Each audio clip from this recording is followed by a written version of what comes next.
أعوذ بالله من الشيطان الرجيم. بسم الله الرحمن الرحيم. إن الحمد لله نحمده ونستعينه ونستغفره ونعوذ بالله من شرور أنفسنا ومن سيئات أعمالنا. من يهده الله فلا مضل له ومن يضلل فلا هادي له، وأشهد أن لا إله إلا الله وحده لا شريك له، وأشهد أن محمدا عبده ورسوله.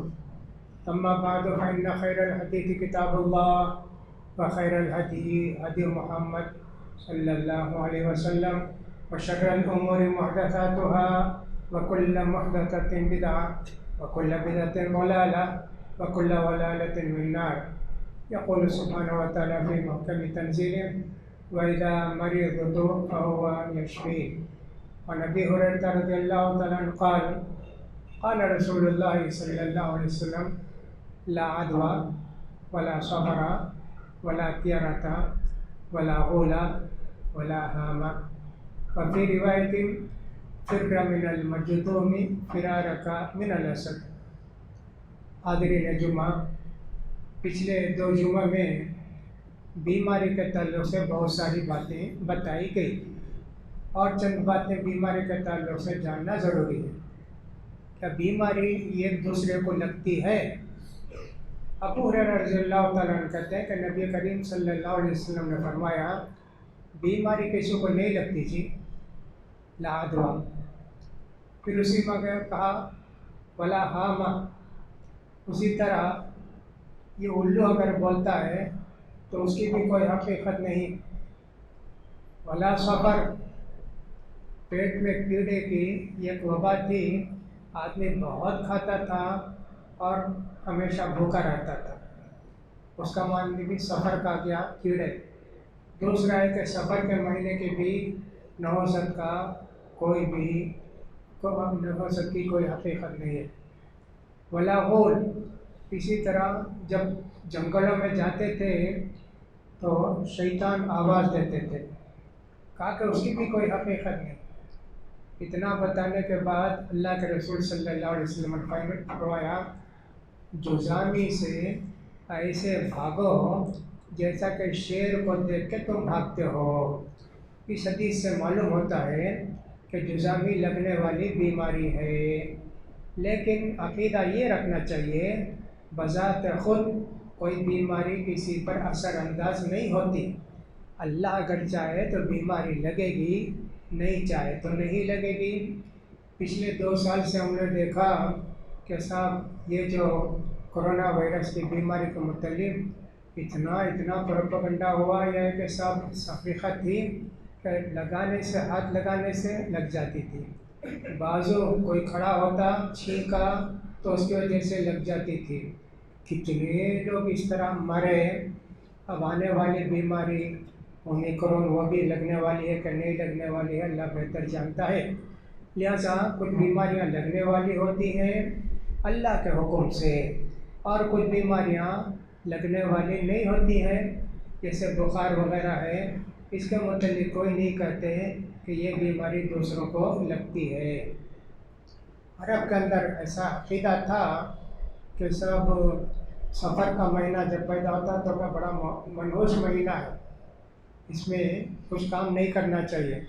آج بھی بہت سارے مسلمان ایسے ہیں سفر کے مہینے میں 13-14 دن تک 13 تیزی تک کوئی کاروبار نہیں کرتے، کوئی نیا کام نہیں کرتے، کہتے نحوست کا مہینہ ہے. یہ سارے عقیدے نہیں رکھنا چاہیے، ان کا ہم کو خیال کرنا چاہیے. بیماری کے تعلق سے اور بھی جو باتیں قرآن حدیث سے معلوم ہوتی ہیں وہ یہ ہے کہ جس آدمی کو علاج معلوم نہیں لیکن علاج کرتا، تو کہا کہ ایسا آدمی اگر مر گیا اس کی دوا سے، تو جو آدمی کے جانتا نہیں ڈاکٹری پھر بھی دوا دے کے مارا تو اس کا جو بدلہ اس سے لیا جائے گا، اور دے گا 100 دے گا. دوا ٹھیک تھی جانتا بھی تھا وہی دوا ہے، دوسری بات ہے کہ آدمی نے دوا دی، اس کی تحقیق کی تو معلوم ہوا کہ غلط دوا دیا، جیسے کسی نے کسی کو انجیکشن لگا دیا غلط تو آدمی مر جاتا ہے۔ ایسے بہت سارے واقعات بھی ہوتے ہیں، لہٰذا اس کا بھی شریعت کے اندر بتایا گیا۔ اور ایک بات جو بتائی گئی کہ مریض کے تعلق سے عیادت کرنا، جا کے مزاج پرسی کرنا، اس کی فضیلت ہم نے پچھلی مرتبہ بتائی تھی۔ صبح جا کے عیادت کرتا ہے تو شام تک 70,000 فرشتے اس کے لیے دعا کرتے ہیں۔ شام میں جا کے اپنے بھائی کی عیادت کرتا ہے، صبح تک 70,000 فرشتے اس کے لیے مغفرت کی دعا کرتے ہیں۔ دوسری حدیث کے اندر اللہ کے رسول صلی اللہ علیہ وسلم نے فرمایا اطعموا الطعام وعودوا المرضى وفكوا العانية، بھوکوں کو کھانا کھلاؤ، بیماروں کی مزاج پرسی کرو، جو قیدی ہیں ان کو آزاد کرنے کے لیے مدد کرو۔ تو اس سے معلوم ہوا کہ اللہ کے رسول نے مریضوں کے عیادت کا بھی حکم دیا ہے۔ نان مسلم کی عیادت کر سکتے ہیں کیا؟ نبی کریم صلی اللہ علیہ وسلم کے زمانے میں ایک یہودی لڑکا تھا، وہ اللہ کے رسول صلی اللہ علیہ وسلم کے پاس آیا جایا کرتا تھا اور آپ کی خدمت بھی کرتا تھا۔ معلوم ہوا کہ بیمار ہو گیا، صحابہ نے بتایا کہاں چلو چلیں گے۔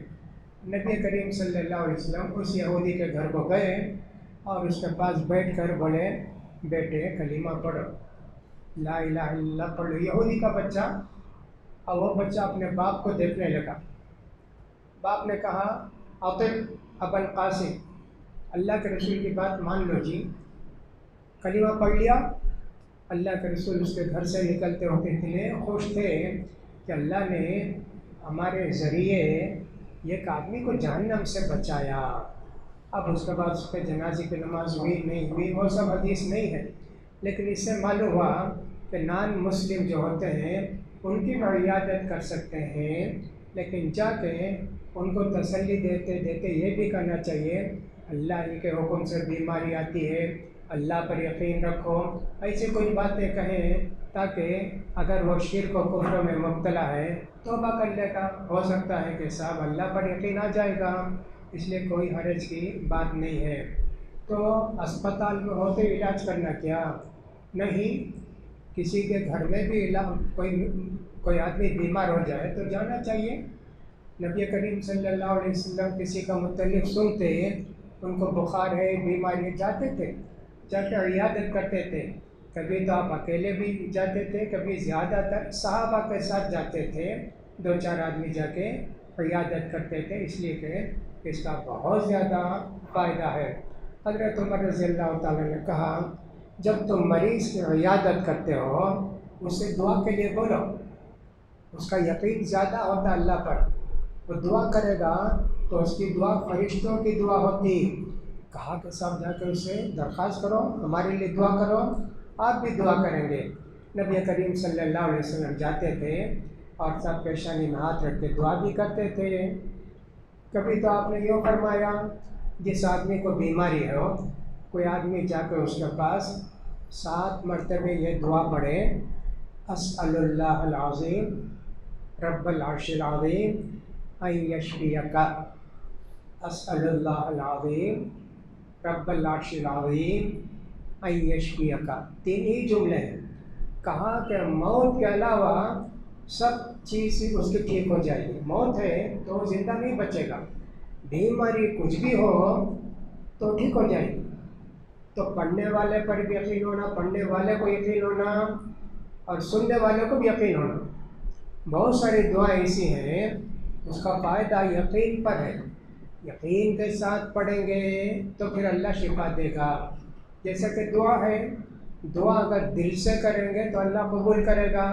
خالی زبان سے بولتے ہیں اللہ معاف کر دے، اللہ فلاں کر دے، اللہ تجارت میں برکت دے، دل میں کچھ بھی نہیں ہے، ایسی دعائیں بھی قبول نہیں ہوتی ہیں۔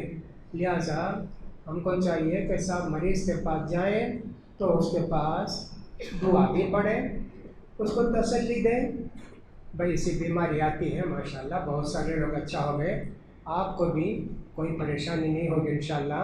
اللہ سے دعا کرتے رہیے. اگرچہ آپ کو معلوم ہے کسی طرح آپ کو سمجھ میں آتا یہ زندہ نہیں رہے گا، لیکن مایوس نہیں کرنا. معلوم ہوتا 2-3 دن میں آپ ختم ہو جائیں گے، نہیں بولنا. اگرچہ معلوم ہے آپ کو کہ شام تک ختم ہو جائے گا کسی وجہ سے، جیسے ڈاکٹر جا کے دیکھا کہ پلس ایک دم ڈاؤن ہے، کچھ بھی نہیں ہے، پھر بھی ہمت دلائے گا. مایوس نہیں کرنا چاہیے. بھائی پرواہ نہیں، بہت اچھا ہے بھائی، شام تک اچھے ہو جائیں گے، ایسا کہے. مایوس نہیں کرنا چاہیے کسی بیمار کو، اس کا ہم کو خیال کرنا چاہیے. تو لہٰذا جب کسی بیمار کو دیکھنے جاتے ہیں دیر تک نہیں بیٹھنا. بیمار مجبور انسان ہوتا ہے، وہ چاہتا ہے کچھ کرنا، کچھ کھانا، کچھ پینا. پیشاب لگاؤ، آپ بیٹھ کے اس کے پاس بات کر رہے ہیں بہت دیر تک، اٹھتا جائے گا نا. اللہ کے رسول نے منع فرمایا دیر تک مریض کے پاس نہیں بیٹھنا.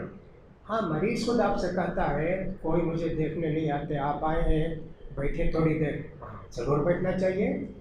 لیکن آدمی پریشان ہو تو دیکھنا چاہیے، فوراً نکل کے آ جانا چاہیے، تسلی دے کے دعا دے کے آ جانا چاہیے. ایسے کرنا چاہیے. علاج کے سلسلے میں بھی حدیث میں بہت ساری باتیں آئی ہیں.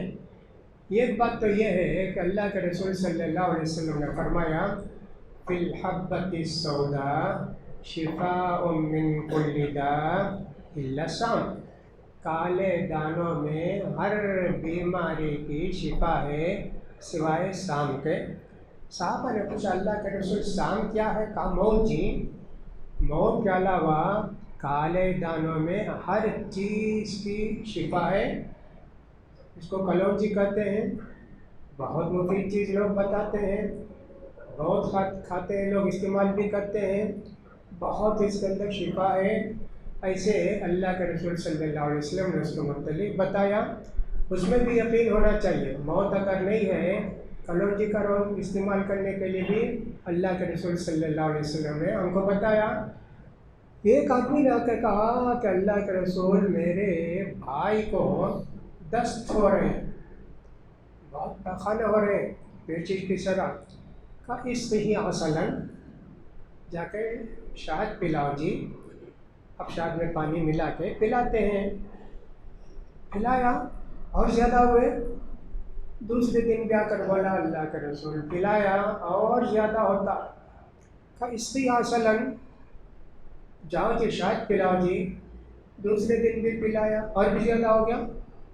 پھر بھی آ کر بولا اللہ کے رسول پلایا اور زیادہ ہو گیا. کہا جی تو اللہ کی بات صحیح ہے، فیہ شفاء للناس. شہد کے اندر اللہ نے بہت ساری بیماریوں کا علاج رکھا، شفا رکھی ہے. تمہارے بھائی کا پیٹ جھوٹا ہی تھے، جاؤ جی شہد پلاؤ. اس کے بعد آئے، 3 دن تو گئے، چوتھے دن جب پلائے ٹھیک گئے. کہا کہ اللہ کا رسول ٹھیک ہو گیا. اللہ کے رسول نے یہ بھی ایک علاج بتایا. عرب کے اندر ایک بیماری ہوتی تھی، چھوٹے بچے جو ہوتا ہے ان کا کوا، چھوٹی جیب جو ہوتی ہے وہ لٹک جاتی تھی. اس کو عورتیں دباتی تھی، کیا کیا کرتی تھیں. بچوں کو بڑی تکلیف ہوتی تھی، بہت روتے تھے، بہت روتے تھے. اللہ کے رسول نے فرمایا کیوں تم اپنے بچوں کو تکلیف دیتی ہو؟ ان کو تکلیف مت دو. القسط الہندی، یہ جو ہے القسط البحری، یہ جو لکڑی ہوتی ہے اس کو گھس کے چٹاؤ، وہ ٹھیک ہو جائے گا. سب اس کے بعد وہی علاج کرنے لگے. یہ پنساریوں کی دکان میں ایک لکڑی ملتی ہے، اس کو مٹھی لکڑی بھی شاید بولتے ہیں یہاں، ورنہ تو اس کا نام ہے القسط الہندی یا القسط البحری. عربی میں اس کا نام ایسے ہے، یہاں اس کو ہو سکتا ہے مٹھی لکڑی بولتے ہوں. وہ پانی میں ڈالنے کے بعد پانی بھی پیلا ہو جاتا ہے. اس کو گھول کے کرو، اس کا علاج ہو جائے گا. ایک آدمی نے ابھی 2 سال پہلے جب کرونا کی بہت زیادہ وبا پھیلی تھی، سعودی عرب سے ایک آدمی نے درخواست کی تھی کہ مجھے پھیپھڑے ایک دم آدھے سے زیادہ خراب ہو گئے تھے، سانس لینے میں بڑی مشکل تھی. ایک آدمی نے آ کے کہا بھائی القسط الہندی استعمال کر کے دیکھو نا، ہو سکتا ہے اس سے تمہارا فائدہ ہو. کہا کہ میں نے استعمال کیا، گلا کھل گیا، ناک کھل گئی اور پھیپھڑا بھی ٹھیک ہو گیا. تو اس طرح اللہ کے رسول نے بہت ساری بیماریوں کا علاج بھی بتایا ہے، لہٰذا ہم کو بھی چاہیے اگر آپ کوئی علاج جانتے ہیں تو ٹھیک ہے بتائیے، لیکن ایسا علاج نہ ہو کہ جو موت والا ہو۔ یہ سب تو معمولی باتیں ہیں، کھانے پینے سے اس کی وجہ سے موت نہیں ہوتی ہے، اس کا خیال کرنا چاہیے۔ بعض لوگ جب عیادت کو جاتے ہیں تو ایسا لوگ اصول بنا لیے ہیں، پھل لے جاتے، ہارلکس لے جاتے، کچھ بھی لے جاتے مریض کے لیے تحفہ، اس کا کوئی ثبوت نہیں ہے۔ آپ یہ کر سکتے ہیں، گئے اسپتال کو دیکھا کہ بیمار ہے، خرچے کے لیے علاج کے لیے پیسہ نہیں ہے، آپ ان کو جو ہے پہنچ کے ان کو یا ان کے قریبی رشتے دار جو ہوں گے پیسہ دیجیے، بجائے اس کے کہ 500 روپے کا آپ پھل وغیرہ لے کر جائیں، وہ 500 روپے دے دیجیے اس کو، کوئی نہ کوئی کام آئے گا۔ پھل وغیرہ لے جانے کا کوئی ثبوت حدیث میں نہیں ہے۔ یہ شاید ایک کرسچن لوگ ایسے کرتے ہیں یا دوسرے لوگ ایسا کرتے ہیں، اس کی دیکھا دیکھی مسلمان بھی لے کر جاتے ہیں۔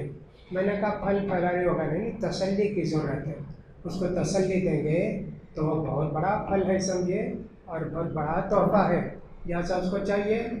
نبی کریم صلی اللہ علیہ وسلم نے ایک اور بھی دعا سکھائی، اذھب البأس رب الناس واشفی انت الشافی لا شافی الا انت، اور لا شفاء الا شفاءک شفاء لا یغادر سقما، اللہ بیماری دور کر دے، اللہ اذھب البأس رب الناس، سارے لوگوں کا رب، تو اس بیماری کو دور کرے، اذھب البأس رب الناس واشفی، اللہ شفا دے، انت شافی، شفا تو تیرے ہاتھ میں ہے نا اللہ، لا شفا الا شفا، تو شفا دیا تو ہی شفا، ایسی شفا دے کہ پوری بیماری اس کی ختم ہو جائے۔ ایسے بھی اللہ کے رسول پیشانی میں ہاتھ رکھ کے دعا بھی کرتے تھے، کتنی دعائیں نبی کریم صلی اللہ علیہ وسلم نے ہم سب کو بتائی ہیں۔ بعض لوگوں کی عادت ہوتی ہے کہ جس مریض کو جاتے ہیں تو عام طور پر جب گھر کو آتے ہیں کوئی چائے پلاتا ہے بیمار، اور کچھ کھلاتا پلاتا ہے، نیت تسلی دینے کی اور اللہ کو راضی کرنے کی ہونی چاہیے۔ یہ نہیں سوچنا کہ چلو بھی عصر کے بعد فلاں گھر کو جائیں گے، چائے بھی مل جائے گی اور کچھ کھانے بھی مل جائے گا، یہ تو بہت غلط بات ہوئی، اس کا ثواب نہیں ملے گا، بلکہ مریض کو تکلیف دینے کا تم کو جو ہے اور زیادہ نقصان ہوگا۔ شریعت کے مطابق ہر کام کرنے کی کوشش کرنی چاہیے، لہذا بیماریوں کے تعلق سے کتنی باتیں حدیث کے اندر بیان کی گئی ہیں، لہذا اس کا خیال کرنا چاہیے۔ اللہ کے رسول صلی اللہ علیہ وسلم جب آخری مرتبہ بیمار پڑے، بہت زیادہ بیمار پڑ گئے، وہی آپ کی آخری بیماری تھی، آپ تو اچھے نہیں ہو رہے تھے، ایک دن آپ نے کہا 7 جگہ کا پانی لاؤ، یوں سمجھے 7 باوری کا پانی لاؤ۔ اس زمانے میں کارپوریشن اور میونسپلٹی کا پانی نہیں نہ ہوتا تھا، ہر گھر میں باوری ہوتی تھی، ہمارے زمانے میں بچپن میں ہم جانتے ہیں۔ 7 کا لاؤ اور لا کے مجھے نہلاؤ۔ لائے اور نہلائے تو اللہ کے رسول صلی اللہ علیہ وسلم طاقت آئی، کھڑے ہوئے، پھر گر گئے، پھر اس کے بعد تھوڑی دیر کے بعد ہوش آیا، کہا کہ لوگ نماز پڑھ لیے؟ نہیں اللہ کے رسول، آپ کا انتظار کر رہے ہیں، سب مسجد میں بیٹھے ہیں۔ کہا ٹھیک ہے نہلاؤ، نہلائے، پھر کھڑے ہوئے، پھر اللہ کے رسول صلی اللہ علیہ وسلم گر گئے، بیٹھ گئے، ایسے 3 مرتبہ کیا، نہیں ہوا تو کہا مرو ابا بکر یصلی بالناس، ابو بکر کو بولو وہ امامت کریں، وہ نماز پڑھائیں۔ عائشہ رضی اللہ عنہ نے کہا اللہ کے رسول میرے ابا بہت نرم دل ہے، نماز پڑھانے کھڑے ہوئے تو روتے رہیں گے، آپ کسی دوسرے کو بول دیجئے نا، کہا نہیں ابو بکر کو بولو۔ حضرت عائشہ یہ سمجھی اگر اللہ کے رسول صلی اللہ علیہ وسلم کی جگہ ابو بکر جا کر کھڑے ہو کر نماز پڑھائے، اللہ کے رسول کا انتقال ہو گیا تو لوگ بولیں گے نا ابو بکر گئے امامت کرے، اللہ کے رسول کا انتقال ہو گیا، ایسے شاید حضرت عائشہ نے سوچا ہوگا، لیکن حضرت ابو بکر نے نماز پڑھائی۔ بعض حدیثوں سے معلوم ہوتا ہے اللہ کے رسول اس کے بعد بھی ذرا اپنے آپ کے طاقت معلوم ہوئی تو کہا چلو لے جاؤ. 2 آدمی پکڑ کے حضرت عباس بھی حضرت علی لے کر گئے. ابو بکر نماز پڑھا رہے تھے رضی اللہ عنہ. اللہ کے رسول کو دیکھے فوراً پیچھے ہٹنے گئے. اللہ کے رسول نے اشارہ کیا پڑھا نماز پڑھا. تو اللہ کے رسول صلی اللہ علیہ وسلم بیٹھ گئے. حضرت ابو بکر کھڑے ہو کر نماز پڑھا رہے تھے. اس سے ایک مسئلہ لوگوں نے یہ نکالا کہ امام اگر شروع سے بیٹھ کر نماز پڑھتا ہے، جتنے پیچھے لوگ ہیں سب کو بیٹھ کر نماز پڑھنا. بیمار امام ہے، آئے مسجد نماز پڑھانے کے لیے، اچانک کچھ بھی ہو گیا، کھڑے ہونے کی طاقت نہیں، اب دوسرا کوئی امام نہیں معلوم ہوتا، اب یہ بیٹھ جائیں گے. جتنے لوگ ہیں سب بیٹھ کر نماز پڑھیں گے. وہ بیمار نہیں ہیں، اچھے ہیں، لیکن امام کی تابع داری کرنے کے لیے ایسا بھی ہو گیا کہ سب بیمار کی وجہ سے کچھ بھی ہوتا ہے تو ایسے ہے. میں نے کہا کہ صحت تندرستی ہے، زیادہ عبادت کر لو، اللہ کو راضی کر لو. اس لیے کہ حدیث میں آتا ہے آدمی جب بیمار ہو جاتا ہے تو تندرستی میں جتنی عبادت کرتا تھا، بیماری میں عبادت نہیں کرے تو بھی روزانہ اتنا ثواب اس کو لکھتے ہیں. میں نے مثال دے کر بتایا تھا، تہجد پڑھتا تھا، بیمار ہو گیا، تہجد پڑھنے نہیں ہوتا، لیکن روز اس کو تہجد کا ثواب لکھا جائے گا. اس لیے کہ جب تندرست تھا نا عبادت کرتا تھا، تہجد پڑھتا تھا. ویسے کوئی چاشت کی نماز پڑھتا تھا روزانہ نہیں ہے، بیمار ہو گیا، نماز پڑھنا مشکل ہے، روزانہ چاشت کی نماز اس کے حق میں لکھی جائے گی. اس لیے دیکھیے آپ کو تندرستی ہے تو آپ کو چاہیے کہ زیادہ سے زیادہ عبادت کر لیں. بیمار پڑ جائیں گے تو پھر وہ ثواب ہم کو ملتا رہے گا اگرچہ کہ وہ نماز نہ بھی پڑھیں. تو شریعت کے اندر طب کے متعلق، علاج کے متعلق بہت ساری باتیں بتائی گئی تھیں. شراب وغیرہ سے بھی علاج ہو سکتا ہے کیا؟ اللہ کے رسول صلی اللہ علیہ وسلم سے پوچھا گیا اللہ کے رسول شراب پلا کر علاج کر سکتے ہیں کیا؟ کہا کہ حرام جو بھی چیز ہے اس میں شفا نہیں ہے. جی بولے حرام چیز جو بھی ہے اس میں شفا نہیں ہے. ما جعل اللہ شفاء فی حرام، حرام چیز میں اللہ نے شفا نہیں رکھی ہے. بس دوائیں ہوتی ہیں جو خاص کر ایلوپیتھی کی دوائیں ہوتی ہیں پینے والی، اس کے اندر 12 الکوہل ملاتے ہیں. تو کیا یہ دوا جائز ہے کیا؟ ایسا بھی بہت سارے لوگ پوچھتے ہیں.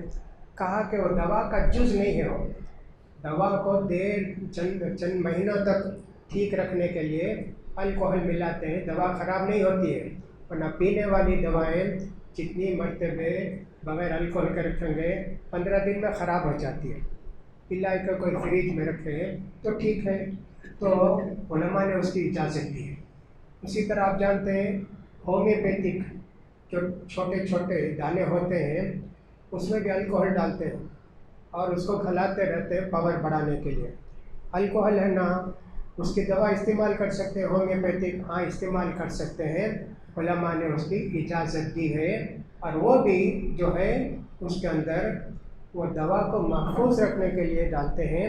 اس طرح علماء نے اجازت دی ہے.